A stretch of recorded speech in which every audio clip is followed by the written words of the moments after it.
This is one that, this is a sad one because it's one to where I think we know who did it and we just can't finish proving it.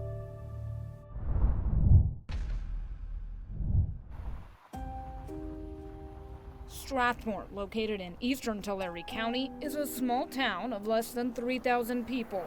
In a small town, everyone knows everyone, and everyone knew 68-year-old Maria Sanchez. Everybody knew my aunt. Everybody talks highly of her till this day. Maria was known mostly for her generosity, donating food and her time to help those in need. While it might just look like a small corner store, for many it was a part of their daily routine.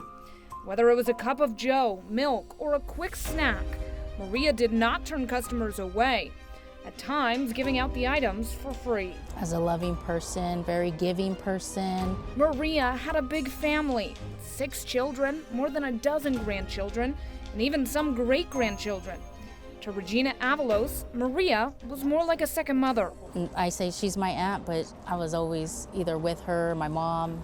Back on the hot summer day of September 1st, 2006, the entire town of Strathmore was gearing up for Friday Night Lights.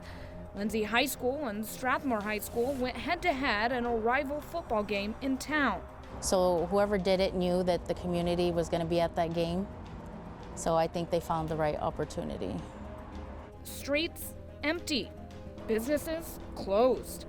That is, except for La Tienda Market, where Maria and her grandson were working inside. It was roughly 8:30 in the evening when 2 hooded subjects with bandanas covering their faces, armed with handguns, came in and robbed the store. Investigators say Maria handed over the money from the till to the robbers.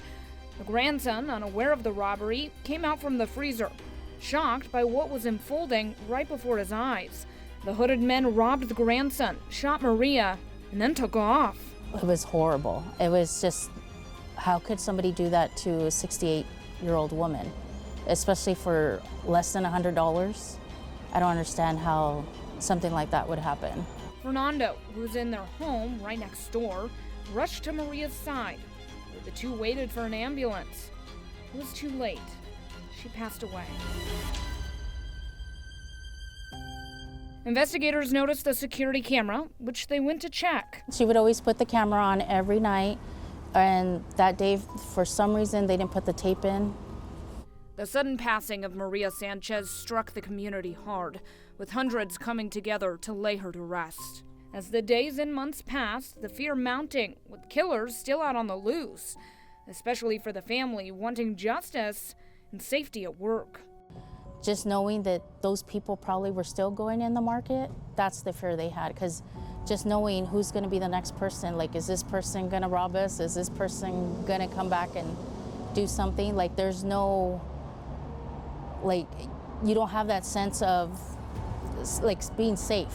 Justice for Maria. That's what her family, especially her sister and husband, desperately yearned for.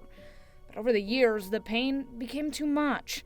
Eventually, the family sold the store. Because not so long after her, my mom passed away, and I believe it was from sadness, just like her husband passed away from sadness. You know, they say they know some people that have done it, but we just need somebody to talk. For Tulare Sheriff Sergeant Josh Lowry, Maria's case is a difficult one for the department. For one, because they believe they know who did it.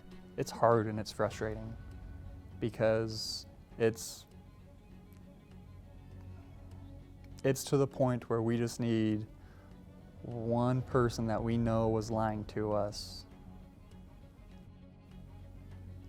We know for a fact that they lied, and they just don't want to tell us the truth due to gang complications that it would create. Lowry's saying with 100% certainty that Maria's death was committed by gang members with a history of burglaries, robberies, and even past shootings.